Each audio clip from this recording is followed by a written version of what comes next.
अस्सलाम वालेकुम, ये है आईना और मैं हूं मोहम्मद ताहिर। बहरिया टाउन के मलिक रियाज और उनके साहबजादे अली रियाज के खिलाफ इंटरपोल से बिलाखिर रेड वारंट जारी करा दिया गया। ये पाकिस्तान में ताकत के खेल का सबसे बड़ा मिसकैरेज है। क्यों है और कैसे है, इस पर बात करेंगे। हमारा अहम तरीन मौजू है आज का। इमरान खान को पिम्स ले जाया गया। ये ताकत की हरकियात में एक अखलाकी सबक रखता है। दोहराएंगे इस सबक को। ईरान और अमेरिका के दरमियान मुज़ाकरात के हवाले से सर्द महरी बरकरार है।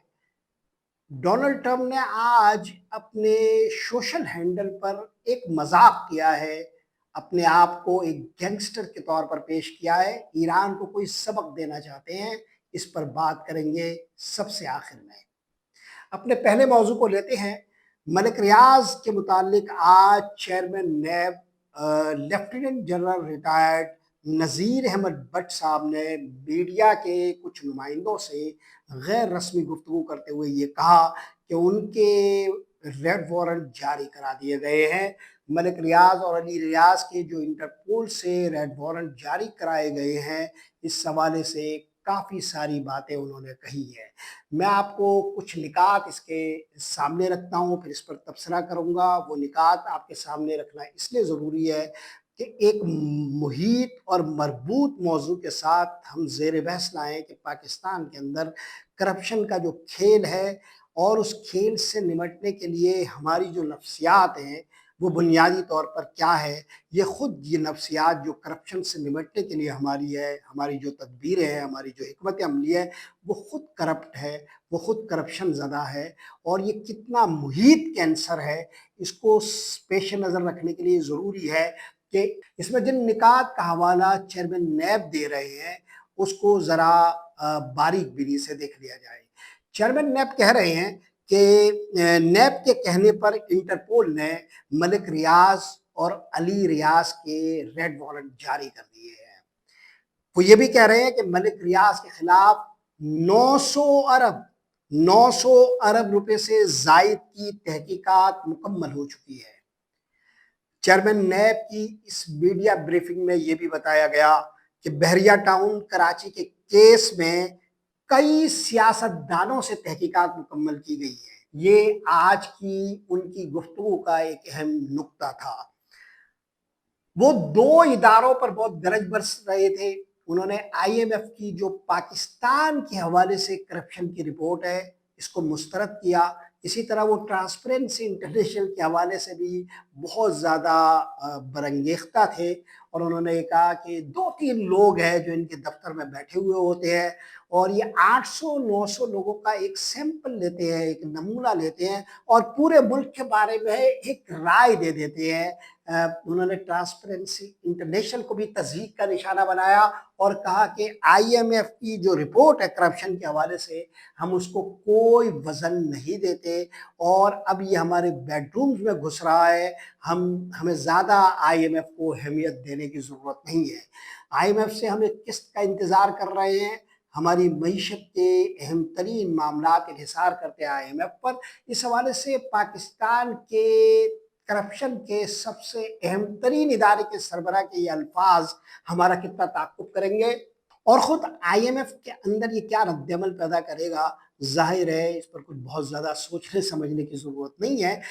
अगर ये उनका नुक्ता ठीक तरह से अबलाग पा गया तो पाकिस्तान के लिए इस हवाले से कोई रद्दअमल भी पैदा हो सकता है। बहरहाल चेयरमैन नैब ने जो कुछ कहा है और इस ब्रीफिंग में जितनी हवालों से बात की है वो सारे हवाले ऐसे हैं कि उस पर अलग-अलग गुफ्तगू करनी चाहिए। लेकिन मैं इस वक्त बहरिया टाउन स्कैंडल के तनाज़ुर में मलिक रियाज का जो खेल है और इसके साथ उन्होंने एक और केस का ज़िक्र किया है, सिंध सोलर स्कीम स्कैंडल का। उनका कहना था इस स्कैंडल के हवाले से कि हमने इसकी भी तहकीकात मुकम्मल कर लिया है। इसको इन 2 चीज़ों को ज़ेर बहस लाना चाहता हूँ। ये जो सिंध सोलर एनर्जी स्कैंडल है, इसकी जो ज़द है वो सिंध हुकूमत के साबिक सूबाई वज़ीर तवानाई नासिर हुसैन शाह पर पड़ती है।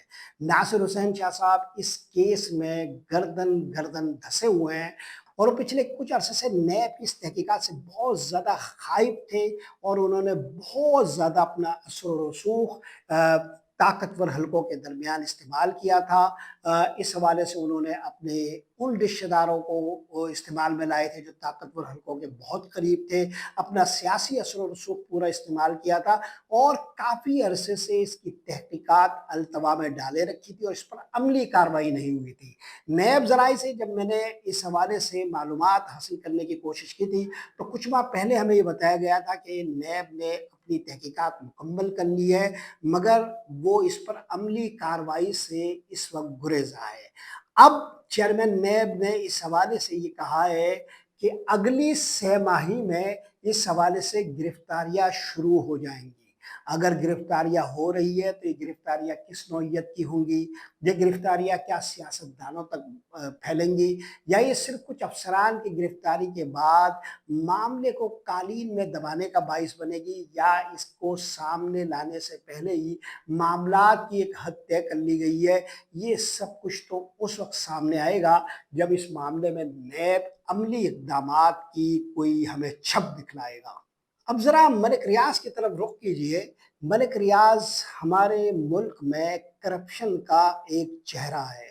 وہ خود طاقتور حلقوں کے سب سے زیادہ قریب رہے ہیں اور پاکستان میں کوئی بھی حکومت رہی ہو، چاہے کوئی ہائبرڈ نظام رہا ہو یا پھر نواز شریف کی حکومت رہی ہو یا محترمہ بے نظیر بھٹو صاحبہ کی حکومت رہی ہو یا پیپلز پارٹی کی حکومت رہی ہو، آصف علی زرداری صدر مملکت رہے ہوں پہلے دور میں، یا اب ملک ریاض وہ شخصیت تھے کہ ان کا کوئی کچھ بھی نہیں بگاڑ سکا۔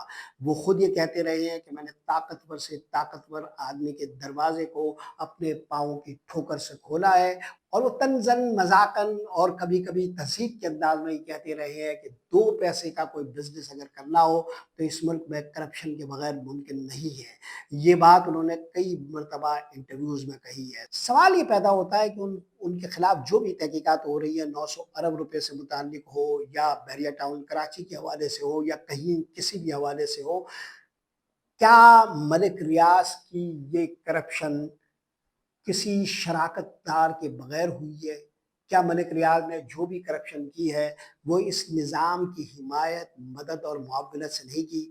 ملک ریاض کے خلاف تحقیقات میں جن سیاستدانوں کو شریک کیا گیا، کیا وہ بھی اس کھیل میں ان کے حصے دار نہیں ہیں؟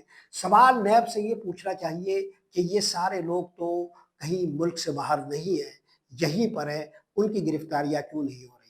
کون نہیں جانتا کہ بحریہ ٹاؤن کراچی جو کھڑا ہے یہاں پر کراچی میں، وہ سہیل بابو جو ایم ڈی اے کے سربراہ تھے اور پیپلز پارٹی کے دور میں آصف علی زرداری کے پہلے دور حکومت میں وہ یہاں ایک متبادل سسٹم چلاتے تھے۔ اے جی کے سسٹم سے پہلے انور مجید کا جو سسٹم اس وقت سندھ حکومت میں متوازی طور پر کام کر رہا ہے، اس سے پہلے جو پہلا سسٹم اسٹیبلش کیا تھا وہ سہیل بابو نے کیا تھا، اور سہیل بابو نے سندھ حکومت کے افسران کو ایک طرح سے متوازی طور پر اپنے ایمبیڈ میں لیتے ہوئے طاقت اور اختیار کے کھیل کو کرپشن کے لیے استعمال کیا تھا، اور آصف علی زرداری کے وہ بلو آئیڈ بنے تھے، اور یہی وہ شخص تھے جنہوں نے بحریہ ٹاؤن کی زمینوں کو مینج کیا تھا، اور ایس بی سی کے اس وقت کے ڈی جی تھے، اور ایک اہم ترین پاکستان کے اندر کراچی کی جو بلڈر تھے، بہت بڑے بلڈر، پرانے بلڈر وہ تھے۔ یہ سب لوگ مل کر زمینوں پر قبضے کر رہے تھے، گاؤں کے گاؤں ہڑپ رہے تھے، نگل رہے تھے، جو پہلے سے وہاں لوگ آباد تھے ان کو کھدیر رہے تھے، اور یہ سارے قبضے کھلی آنکھوں سے ہو رہے تھے۔ کراچی کا ایک ایک شخص اس کو جانتا تھا۔ کیا یہ سارے لوگ اس کرپشن کے حصے دار نہیں ہیں، شراکت دار نہیں ہیں؟ یہ سب لوگ آخر کیوں بچ کر رہیں گے؟ ڈی جی ایس پی سی اے جو اس زمانے کا تھا وہ کیوں بچ جائے گا؟ اور کون نہیں جانتا کہ سندھ میں آصف علی زرداری صاحب کی سرپرستی کے بغیر ملک ریاض داخل ہی نہ ہو سکے تھے۔ ابتدا میں جب ملک ریاض یہاں داخل ہوئے تھے تو انہوں نے حیدرآباد میں الطاف حسین کے نام سے ایک یونیورسٹی کے قیام کا اعلان کیا تھا۔ یہ ایک سب سے بڑی رشوت تھی کہ انہیں سندھ میں، کراچی میں کہیں بھی چھیڑا نہ جا سکے۔ क्या कोई पूछ रहा है, क्या कोई पूछ सकता है कि एमक्यूएम को किस तरह खामोश कराया गया था? क्या कोई पूछेगा कि आसिफ अली जरदारी और मलिक रियाज के दरमियान क्या तालमेल थी, क्या ताल्लुक था, क्या वास्ता था? और क्या कोई ये पूछेगा कि वो बाबू जो सिंध के हैं, वो अफसरान जो सिंध के हैं, वो इस पूरे खेल में किसी कवायद और जवाबित से अपने आप को छुड़ाकर कैसे किसी एक शख्स के हुक्म और मंशा के मुताबिक पैसों की इस रेल पेल में कवानीन को रौंदते हुए ज़मीनों पर कब्जे करवा रहे थे, और इसके लिए सिंध की सारी जो ब्यूरोक्रेसी थी वो खिदमतगार बना दी गई थी, वो नौकर बना दी गई थी, वो चाकरी कर रही थी। ये सारा खेल जिस तरीके से हो रहा था, जिस बहीमाना तरीके से हो रहा था, इसके सारे किरदार कहाँ गायब है, कहाँ मफकूदुल खबर है, उनको क्यों नहीं छेड़ा जा रहा, और सिर्फ ये बात क्यों की जा रही है कि मलिक रियाज के रेड वारंट इशू हो गए। अगर कोई संजीदा तहकीकात करनी है, अगर कोई संजीदा करप्शन के खिलाफ इक़दाम उठाना है, तो फिर ये मलिक रियाज अकेले नहीं है, ये सारे वो लोग हैं जिनके खिलाफ तहकीकात होनी चाहिए। अब सवाल ये पैदा होता है कि चेयरमैन नैब इतना खाइफ क्यों है जब IMF सवाल उठा रहा है सिंध में करप्शन के हवाले से? वो इसीलिए उठा रहा है कि करप्शन का कोई कॉम्प्रीहेंसिव तसव्वुर या करप्शन के हवाले से, उसके इंसदाद के हवाले से हमारी जो पॉलिसी है वो कोई मुहीत पॉलिसी नहीं है, वो सिलेक्टिव पॉलिसी है, हमारे सियासी अज़ाइम की आइनादार है। और पाकिस्तान में जब से नैब कायम हुआ है उसे इसी काम पर रखा गया है कि जब सियासी मकासद की बाराबरी नहीं होती तो नैब को हरकत में लाकर उन तमाम लोगों को ढप बनाया जाता है। आखिर मलिक रियाज के खिलाफ क्या ये खेल सिर्फ इसलिए नहीं हो रहा कि चंद लोग ऐसे हैं जो मलिक रियाज से जो मतलूबा किरदार चाहते थे वो अदा नहीं कर पा रहे थे या अदा करना नहीं चाहते थे, इसलिए उनके खिलाफ करप्शन के बिल्कुल जायज़ केसेस को खोला गया। करप्शन के जायज़ केसेस पर भी जायज़ तहकीकात भी हमारे यहाँ सियासी मकासद की आइनादार होती है। अगर ये सियासी मकासद की आइनादार ना हो तो मलिक रियाज के रेड वारंट इशू होने से पहले या 500 से 600 ऐसे लोग हैं जो अब तक गिरफ्तार हो चुके होते और वो हवालात में होते, जेलों में होते, तब कहीं जाकर तहकीकात की बेल कहीं मढ़े चल रही होती, अपना एतबार पा रही होती, और तब कहीं जाकर नैब और ट्रांसपेरेंसी इंटरनेशनल वाले ये कह रहे होते कि पाकिस्तान में करप्शन के खिलाफ जो तहकीकात हो रही है, जो इंसदाद की कोशिशें हो रही है, वो काबिल एतबार है, काबिल भरोसा है। इसी खेल का जो दूसरा मरहला है जिसमें नैब ये कह रहा है कि हम सिंध सोलर स्कीम स्कैंडल के हवाले से अगली सहमाही में अमली इक़दाम करना चाह रहे हैं, तो अगर साईं नासिर शाह के खिलाफ कुछ होता है तो बुनियादी तौर पर यहाँ एक रस्सा कशी है, एक कशाकश है, इस निज़ाम के अंदर एक हरकत है, और वो निज़ाम ये है कि यहाँ पर जो भी करप्शन का खेल हो रहा है वो अब सिर्फ सियासी लोग या सियासी हुकूमत नहीं कर रही, इसके सरपरस्त और भी कई लोग पैदा हो गए हैं। मसलन नासिर हुसैन शाह उस वक्त वज़ीर तवानाई थे, मगर आज वो वज़ीर बल्दियात है। इससे पहले वज़ीर तवानाई बनने से पहले वो वज़ीर बल्दियात थे, और उन्होंने यहाँ एक करप्शन का मुनज़्ज़म निज़ाम कायम कर रखा था। अब भी वो निज़ाम काम कर रहा है, मगर उस निज़ाम पर गिरफ्त नासिर हुसैन शाह की बहुत ढीली है, बहुत हल्की है।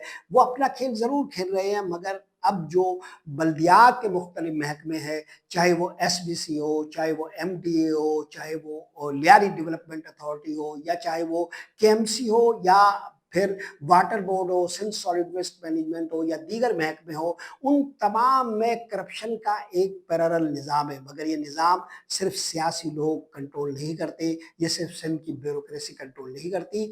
अब यहाँ करप्शन का भी एक हाइब्रिड निज़ाम राइज हो चुका है, और कौन नहीं जानता कि SBCA में जो एक घरकारा है आसिफ शेख, वो एक पुलिस ऑफिसर अफसर महसर का ब्लू आइड है, और अफसर महसर अपने जिन सरपरस्तों का जिक्र निजी महफिलों में करते हैं वो सुनकर कानों पर हाथ रखने को दिल चाहता है कि, और आदमी दहल जाता है कि हमारे यहाँ करप्शन का जो निज़ाम है वो कहाँ कहाँ तक सरायत कर चुका है।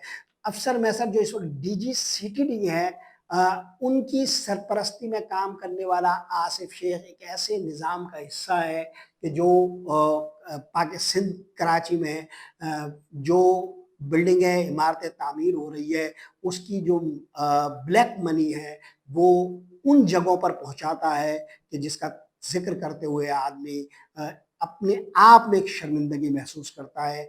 अपने अंदर से उसको फीलिंग आती है कि हम अपने मुल्क को कहाँ लेकर जा चुके हैं, और अब इस मुल्क की कल कैसे सीधी होगी।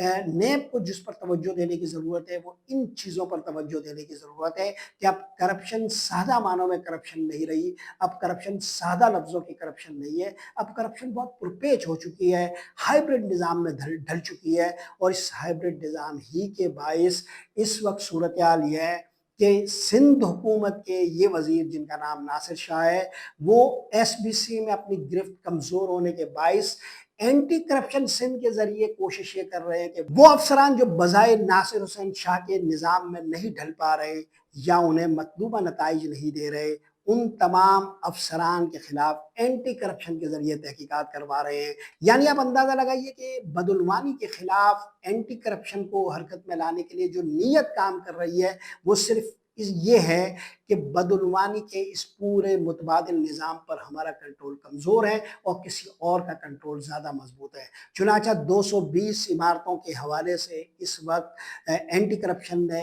एक खत जारी कर रखा है और कुछ अफसरान को, जिनमें शाहिद खुश्क है, आसिफ शेख है, मुबशर शेख है और इम्तियाज़ शेख है, उन्हें 6 मई 2006 को एंटी करप्शन सिंध ने अपने पास तलब कर रखा है। ये वो अफसरान हैं जिनके हवाले से कहा जा रहा है कि 220 इमारतों के जिम्मेदार हैं जो गलत तामीर हुई है।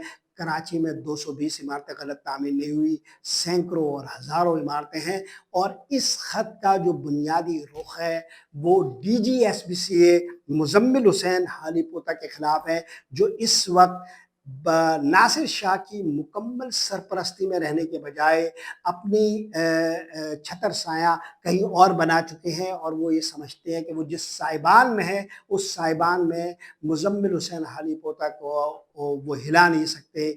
यानी सिंध का वजीर बल्दियात अपने आप को इतना बेबस महसूस कर रहा है, करप्शन करते हुए इतना बेबस महसूस कर रहा है कि वो एंटी करप्शन को इसलिए हरकत में ला रहा है कि करप्ट जो हरकारे हैं वो उनकी मातहती में करप्शन करे, किसी और की मातहती में करप्शन ना करे। इस करप्शन के मुहित खेल को समझना कितना दुश्वार हो जाता है जब हम इन सारे खोल को देखते हैं। और नैब से लेकर एंटी करप्शन तक और FIA से लेकर दीगर इदारों तक जब करप्शन के खिलाफ कोई तहकीकाती अमल होता है तो ये कितना बेएतबार सा लगता है। इस मौजू को हम अभी यही रोकते हैं। इस हवाले से बहुत तफसीली गुफ्तगू करने की ज़रूरत है, हम वक्तन फ़वक्तन करते रहेंगे।